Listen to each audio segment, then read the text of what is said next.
Vou começar aqui de forma bem simplificada, vou dar um âmbito geral aqui, uns quesitos específicos sobre a realidade do brasileiro dentro desse quesito, né, de negociação bancária, de endividamento e assim por diante.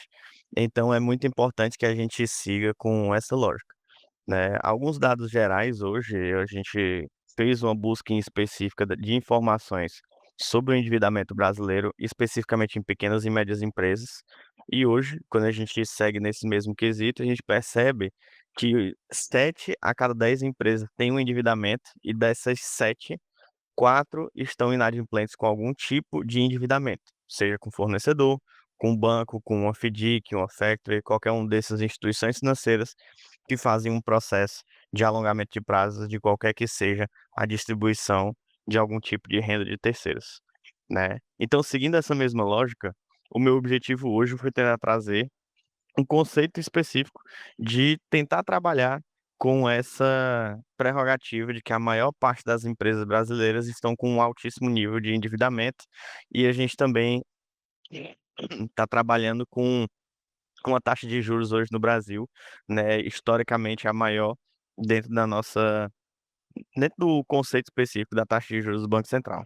Então, como a taxa Selic deu esse aumento considerável, também deu uma dificuldade muito grande para negociações bancárias, aceitação de taxas mais aceitáveis, um reperfilamento de dívida e assim por diante. E meu objetivo hoje é fazer todo o processo para que a gente comece a enxergar nossa dívida não especificamente como só algo ruim, mas tratar ela como uma ferramenta e como a gente pode acrescentar atividades que vão acontecer semestralmente, trimestralmente, para que a gente tenha esse protocolo de forma visível e como a gente consegue se armar para conseguir, combinado com os bancos e instituições financeiras ou nossos próprios parceiros como fornecedores, tentar trazer uma melhoria de prazo, taxa ou de valor final para que a gente consiga ter uma melhora, né. Isso é um âmbito geral sobre endividamento, é sempre muito bom a gente começar qualquer assunto com essa motivação, o porquê que a gente está aqui, e eu queria deixar bem claro isso para vocês.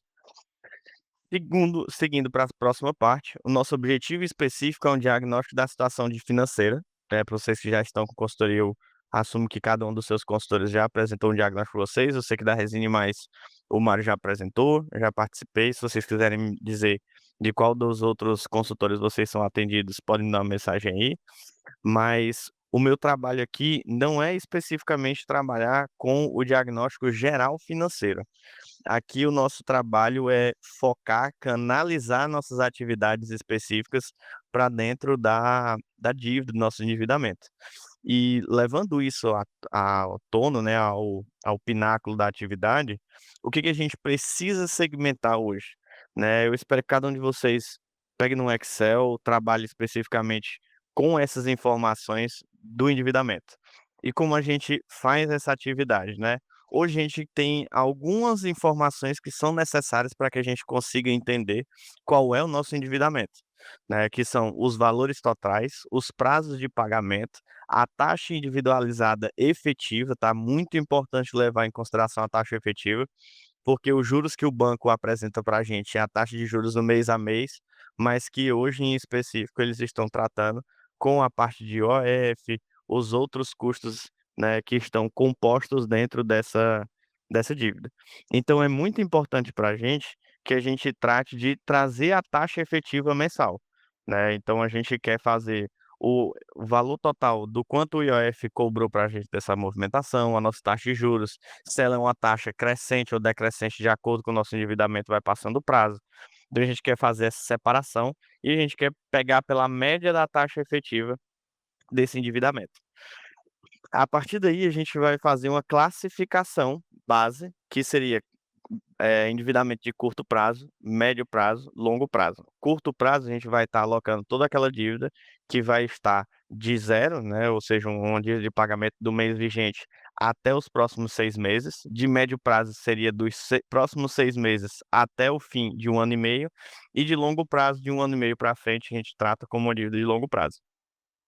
A partir daí a gente vai fazer um modelo de avaliação de nota dessas dívidas, já que eu entendi quais são as de curto, médio e longo prazo, eu quero fazer uma identificação dos pesos dessa dívida. Como é que eu faço essa avaliação de peso?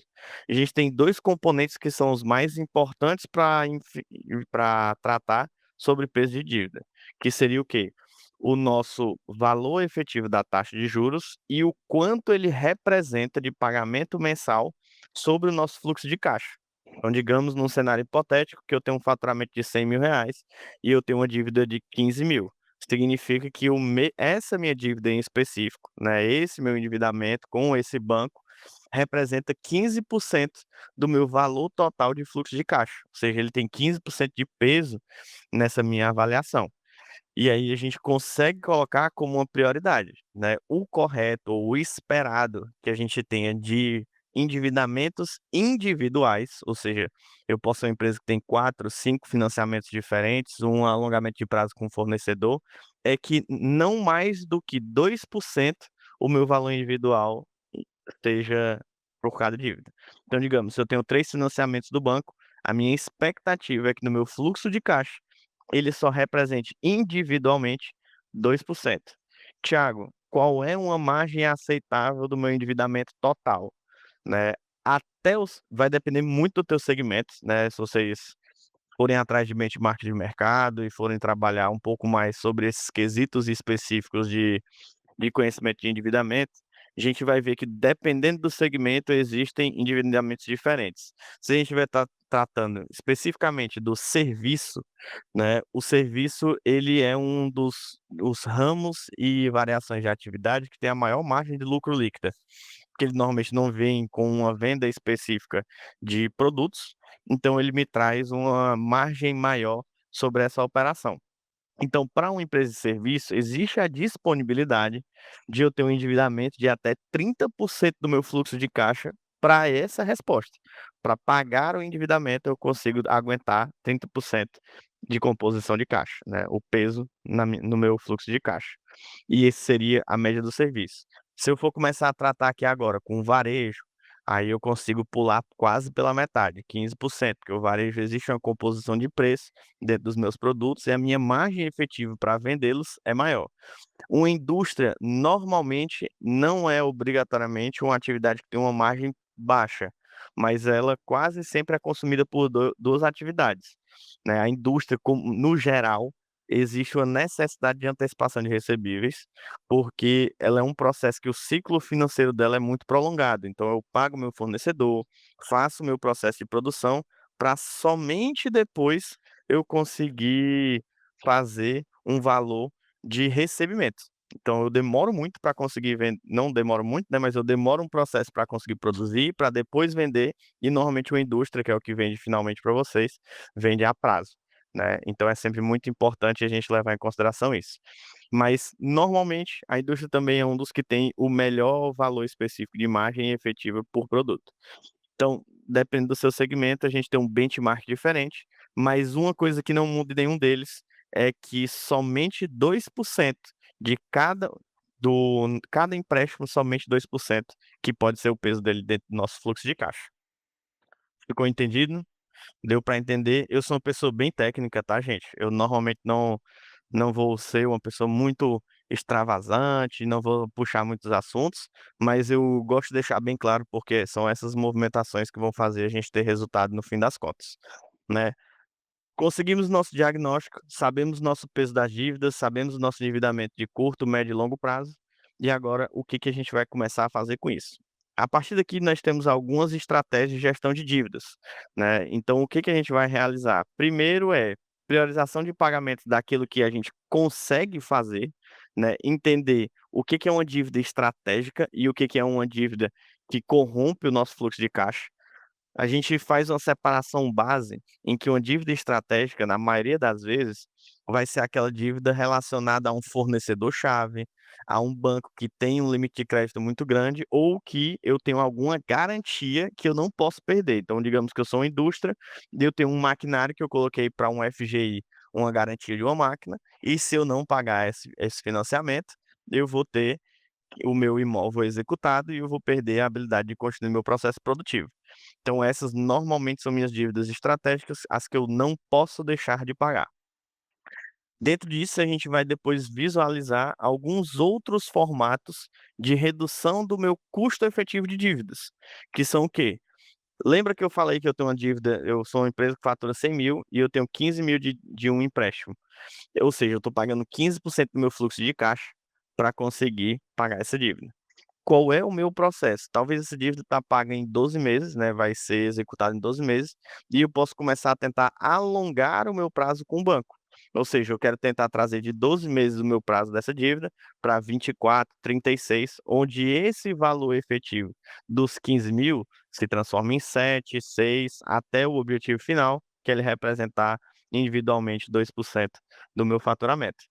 Então, se a gente conseguir alongar esse prazo, é uma opção boa. Tiago, consegui um alongamento de prazo, mas a minha taxa de juros aumentou demais. Aí a gente vai entrar num processo que é muito de avaliação hoje sobre, que eu vou falar depois, sobre encaixar esses valores dentro do nosso fluxo de caixa.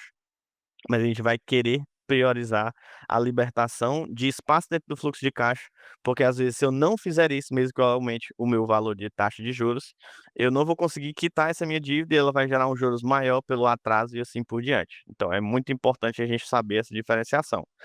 Nosso terceiro processo de estratégia de gestão de dívidas é a portabilidade de crédito. Isso é muito comum quando a gente tem inúmeras dívidas ramificadas no mercado, ou seja, eu tenho uma conta no Banco do Brasil, ou no Sicoob, ou no Bradesco, no Santander, em cada um deles eu tenho um crédito diferente. E eu já estou percebendo que eu não vou conseguir arcar com todas as minhas dívidas de cada uma dessas instituições financeiras. Então, qual é nossa estratégia? A gente quer tentar trazer uma portabilidade de um banco para o outro. Gente, eu vou dar um exemplo, vou falar que eu tenho uma dívida no Banco do Brasil de R$ 200.000, que eu estou fazendo o pagamento dela, e eu tenho também uma dívida de 150.000 dentro do Santander. Eu vou dar a opção para as 2 instituições financeiras, ou seja, eu vou pedir para me reunir com o gerente, para eu apresentar: "Olha, gerente do Banco do Brasil, eu tenho uma dívida no Santander de R$ 150.000 e eu queria saber quais são as tuas capacidades de portabilidade". O que que significa portabilidade? O Banco do Brasil vai lá e ele te faz um empréstimo a uma taxa menor do que é o teu banco vigente. Ele está basicamente comprando a tua dívida que tu tem hoje com a outra instituição financeira. Para quê? Para ele modificar e conseguir arcar com mais valores teus dentro do banco. Ele está te vinculando a ele. Então é comum bancos ou instituições financeiras fazerem essa atividade. Então nosso trabalho é sentar com todas as instituições e fazer essa apresentação específica de portabilidade de crédito, né. Normalmente ela é muito comum a ser realizada para tentar diminuir a taxa de juros. Algum outro banco tem um FGI, algum tipo de incentivo, um subsídio. O BNDES é um dos mais conhecidos por ter esse tipo de subsídio para fazer portabilidade de crédito, então existe essa disponibilidade para diminuir a taxa de juros.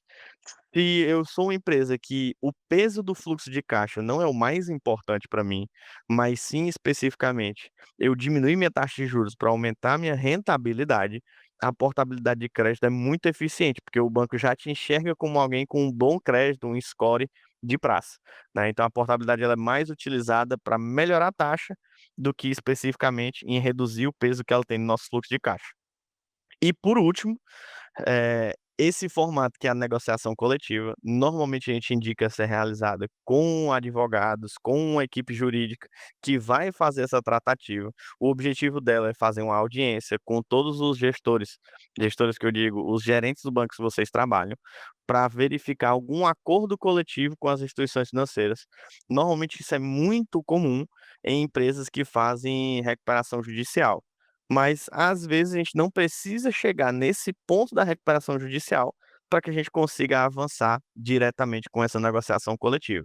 Algumas empresas que eu já atuei fizeram essa negociação coletiva e, na maioria das vezes, um dos bancos, né, um dos gerentes, se propõe a se colocar em uma situação de comprar a dívida ativa dos outros bancos sobre esse cliente e ele faz um reperfilamento da dívida, ou seja, ele faz uma garantia extensiva, algo em específico que vai encaixar dentro do fluxo de caixa. Essas são as estratégias que a gente tem especificamente para o endividamento. Mas, Thiago, é só chegar no banco pedindo? Não, não é só chegar no banco pedindo. Antes, para que eu consiga chegar no banco e pedir, a gente já fez o primeiro passo, que é escalar quais são as nossas dívidas e fazer uma ordem de priorização. Após isso, nós precisamos ter uma preparação. O que que é essa preparação? Primeiro, saber na ponta do lápis qual é a nossa posição da dívida, não só os valores, mas aonde a gente está, qual é o nosso saldo devedor, nossa taxa de juros, os valores efetivos sobre aquela atividade. Após isso, a gente quer ter uma avaliação do nosso fluxo de caixa histórico, para demonstrar para o banco o quanto essa dívida está representando o nosso fluxo de caixa, e uma previsão, ou seja, um orçamento executado para exemplificar o caso de que nós não temos capacidade de receita de pagar esse endividamento do formato que ele está. Então é sempre muito importante nós fazermos uma provisão desse pagamento, que a gente não consegue, mas exemplificar se ele estiver dentro de um valor efetivo de X, a gente consegue arcar com esse custo. O banco está sempre mais preocupado com o fato da gente não conseguir pagar do que alterar taxa e prazo. Porque para ele sai mais caro a gente ficar inadimplente e falir, do que o fato dele prolongar o prazo por mais algum período, né. Então a gente quer essas 2 informações primárias, que é todos os números do endividamento, valor total, taxa efetiva de juros, o saldo devedor sobre essa atividade e a nossa capacidade de pagamento efetiva. Eu não sei se vocês já tiveram ou têm, mas dentro do nosso modelo de DRE, que é utilizado comumente das empresas, ou de fluxo demonstrativo de fluxo de caixa, nós temos uma separação clara entre lucro operacional e lucro líquido, ou seja, o nosso lucro operacional é o que sobra da empresa para pagar o restante das contas. Tá claro até agora, pessoal?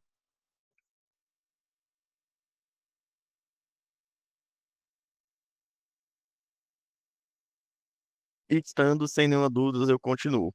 Então, o que que especificamente eu quero tratar com vocês sobre essa capacidade do lucro operacional? O nosso lucro operacional, ele é o valor utilizado para arcar com todas as nossas despesas que não estão relacionadas à nossa atividade principal. O que seriam isso? Pagamento de financiamento de veículo, imposto não, né, alguns deles, mas pagamento de veículo, parcelamento de imposto, atraso dos nossos fornecedores. A gente quer pagar também antecipa os juros da antecipação com esse valor, então a gente está separando esse caso em específico entre lucro operacional e lucro líquido. E quando a gente está demonstrando nosso fluxo de caixa, o nosso valor de lucro operacional é nossa capacidade de pagamento de empréstimo. Então a gente quer trazer essa informação do nosso lucro operacional para demonstrar ao banco que essa é a minha capacidade de pagamento. Em alguns casos, a gente vai verificar que em alguns meses a nossa empresa talvez não gere lucro operacional.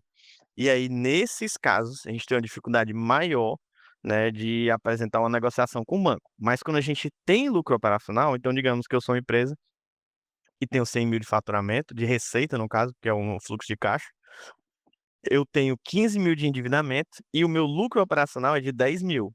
O meu objetivo na negociação é trazer para o banco o valor efetivo de R$ 10.000 como disponibilidade de pagamento. Então o que que eu quero fazer com isso? Eu quero demonstrar para o banco que: "Olha, se você reperfilar minha dívida, aumentar o meu prazo de pagamento da dívida, para que ele se encaixe numa parcela de 10.000, eu consigo pagar todos os meus valores efetivos com vocês". Show? Então eu tô trazendo para o banco não só o meu valor de dívida, minha taxa de juros e todos esses valores, mas eu já estou trazendo para ele qual é a minha parcela que cabe dentro do bolso. Às vezes, essa parcela na minha taxa de juros, mesmo que eu prolongue, em algum momento ela não consegue acompanhar. Então eu já apresento o banco: "Olha, eu preciso pagar 10.000, eu não quero diminuir o valor total da dívida, mas eu preciso de um reperfilamento que daria uma taxa de juros menor", e aí a gente espera, né, no fim das contas vai depender muito sobre a disponibilidade do gerente. O que que a gente tem dentro da nossa possibilidade de negociação? Né, redução de juros, isso normalmente quando a gente já tem disponibilidade de caixa e quer pagar essa dívida, mas a gente está tentando fazer essa a portabilidade. O segundo é carência temporária, às vezes aconteceu algum quesito, teve um imposto atrasado que eu tive que parcelar em 6 meses e eu vou ter que pagar agora, que não era uma dívida que eu tinha anteriormente. Às vezes aconteceu de um acordo judicial de um funcionário, alguma coisa do tipo, e aí eu vou ter menos lucro operacional dentro da minha atividade, e eu posso falar com os bancos para que: "Olha, gerente, aconteceu tal coisa, eu não vou ter disponibilidade para isso, eu queria perguntar, você ocorre taxa de juros por esse período, mas eu queria saber se vocês conseguem me dar uma carência de 6 meses, 8 meses, um ano, para que eu tenha disponibilidade de conseguir pagá-los sem ficar inadimplente". O terceiro caso é um parcelamento alongado, ou seja, eu quero fazer o que a gente chama no meio bancário de reperfilamento de dívida. Eu estou pegando um prazo específico que eu tenho atual e prolongando ele por mais tempo, né. Dependendo da situação, os bancos também aceitam isso, porque quando eu aumento o meu tempo da dívida, eu aumento o meu valor efetivo de juros pago. Então eu estou aumentando a rentabilidade bancária, isso sempre para eles muito bom, para a gente em quesito de EBITDA, de balanço e balancete, piora para a gente, porque o nosso passivo circulante, que é um termo contábil, ele vai aumentar, porque eu aumentei minha dívida geral, mesmo que libere mais fluxo de caixa para mim. E por último dos casos, e é o que a gente menos gosta de fazer, dentro do nosso endividamento, dependendo da garantia que é oferecida, a nossa taxa de juros e o parcelamento pode ser alterado. Então o que que acontece? Vamos dizer que eu tenho um FGI de uma máquina que vale R$ 100.000, e eu quero aumentar ou prolongar essa dívida, e o meu banco me pede uma garantia, um depósito, para que eu consiga reperfilar essa dívida. E aí, ao invés de reperfilar essa dívida desse formato, eu apresento para o banco a troca de garantia dessa minha máquina para uma máquina que vale mais, ou um veículo, ou um imóvel, que vai ter um valor agregado maior, como garantia bancária. E o banco se sente mais seguro para conseguir fazer essa tratativa. Os argumentos, né, realmente continuam do mesmo formato da preparação, que é ter os números em mãos e mostrar a capacidade de pagamento.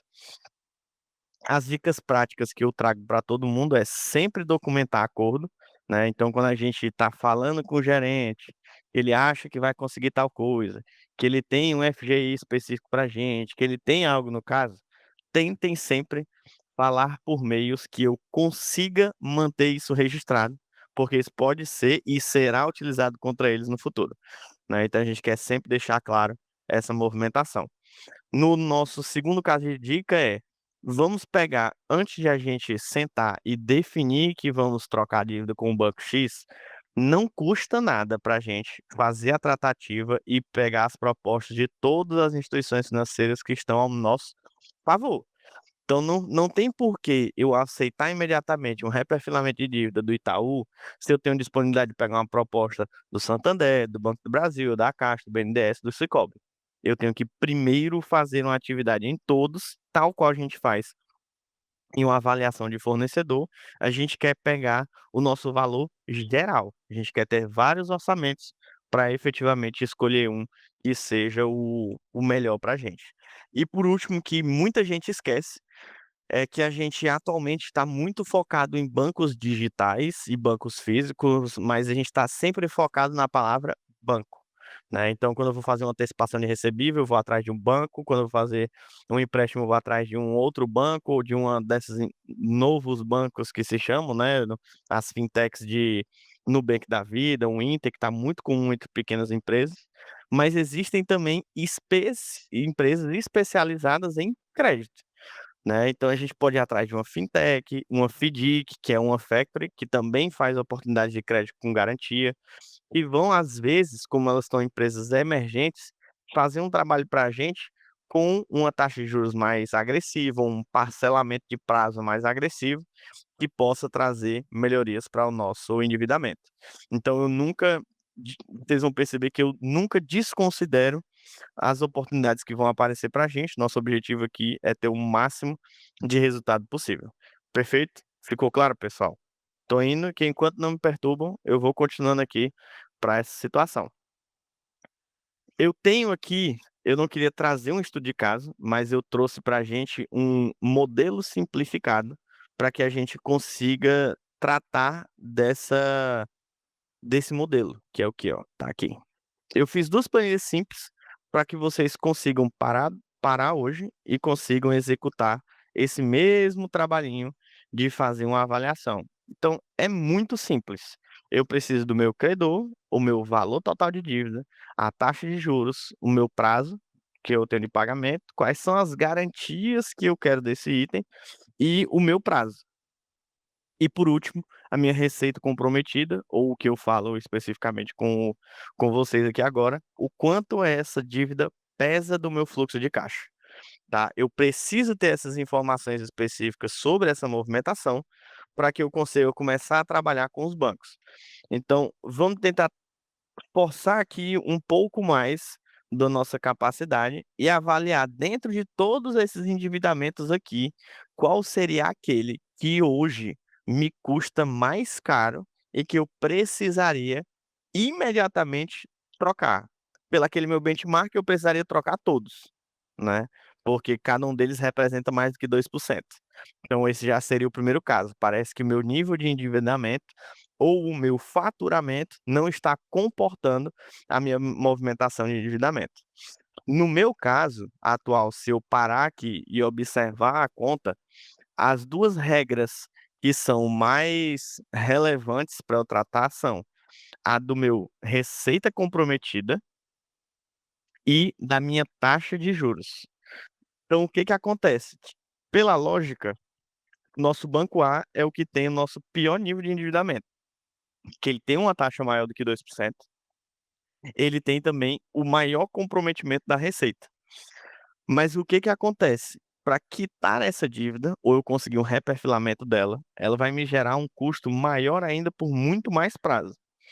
A minha dívida que apresenta o melhor resultado possível é o meu empréstimo do cartão empresarial, ou seja, eu usei o cartão e tive que reparcelar o meu cartão de crédito. Normalmente, ó, a taxa de juros dele aqui, 5%, o dobro do meu empréstimo A. E o que que acontece? Como ele é um empréstimo de curto prazo, mesmo que eu vá quitar ele em um pouco tempo, se eu conseguir fazer algum outro empréstimo que vai reperfilar minha dívida, vai aumentar o meu prazo médio de pagamento dessa dívida, para quitar esse meu empréstimo do cartão de uma dívida com 5% de taxa de juros para uma dívida com um juros menor, ela já seria mais eficiente.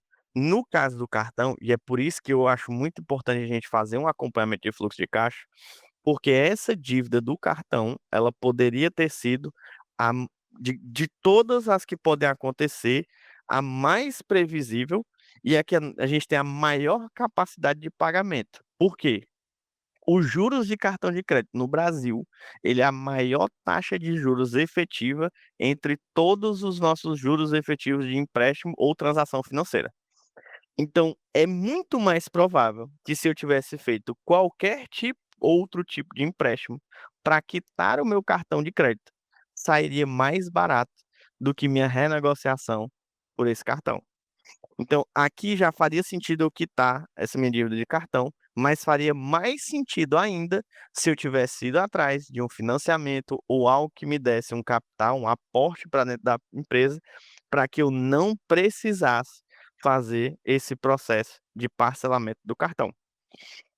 Ficou claro, o que que a gente tem que inicialmente ter é sentar e ver as informações da empresa no quesito de dívida. O meu trabalho inteiro é observar, essa é a minha dívida, isso é o que eu tenho que quitar, minhas taxas de juros e o meu comprometimento da minha receita.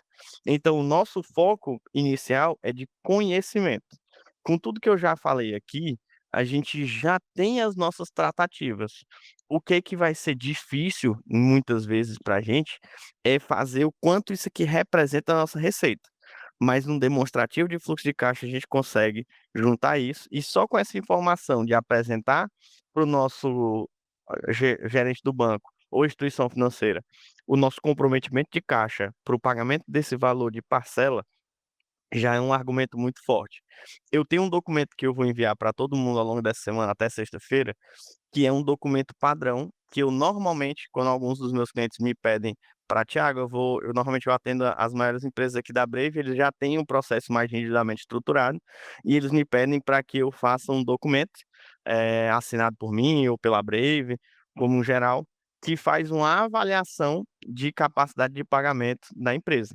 Então eu declaro que a empresa X não tem a capacidade de pagar o volume atual por comprometer X% do fluxo de caixa da empresa, onde o nosso lucro operacional é somente de X%, e a partir daí a gente recomenda que a gente faça uma mudança ou do parcelamento ou da taxa de juros para que chegue numa alíquota ou num valor efetivo de parcela que se encaixe dentro desse percentual ou valor absoluto de lucro operacional e que a gente consiga quitar e arcar com as nossas dívidas da empresa sem que eu vire inadimplente com a instituição financeira. Então eu vou enviar esse documento para que vocês façam esse trabalho atual inicialmente, de começar a indicar quais são especificamente os valores que vocês ainda estão em aberto aí com os fornecedores de vocês, e assim a gente conseguir tratar melhor as dívidas, ao invés de começar a tratá-las como somente uma coisa que é deficitária para a gente, até porque as dívidas no nosso grande escopo, a maioria das empresas só conseguiu ser aberta ou conseguiu rodar por causa do seu endividamento. E as grandes instituições de varejo, atacado, as maiores empresas de serviços, também têm um altíssimo nível de endividamento, porque o endividamento ele é um mecanismo dentro da empresa e não só um detrator. Perfeito, pessoal? E a partir daí, a gente tem, né, um momento para caso vocês queiram me perguntar algo em específico para eu tratar com vocês. Eu quis deixar em um formato bem simplificado, porque o meu grande quesito aqui foi desmistificar o trabalho que a gente tem sobre endividamento e achar que a gente não consegue tratar com isso, que é só uma situação que o banco coloca para a gente não consegue reformular. E no nosso caso, a gente quer um modelo simplificado, que é apresentar as dívidas que nós temos, priorizar as dívidas que a gente tem sobre esse processo e quais delas a gente precisa tratar primeiro, e por último, nos prepararmos para a negociação, com os valores efetivos dela, com a nossa disponibilidade de pagamento de caixa e quais são os modelos que a gente pode fazer, que o banco às vezes não apresenta para a gente, mas a gente sabe que pode fazer, que seriam o quê? Redução da taxa de juros por portabilidade, alongamento de prazo ou reperfilamento de dívida. Obrigado aí pela presença de vocês e até a próxima.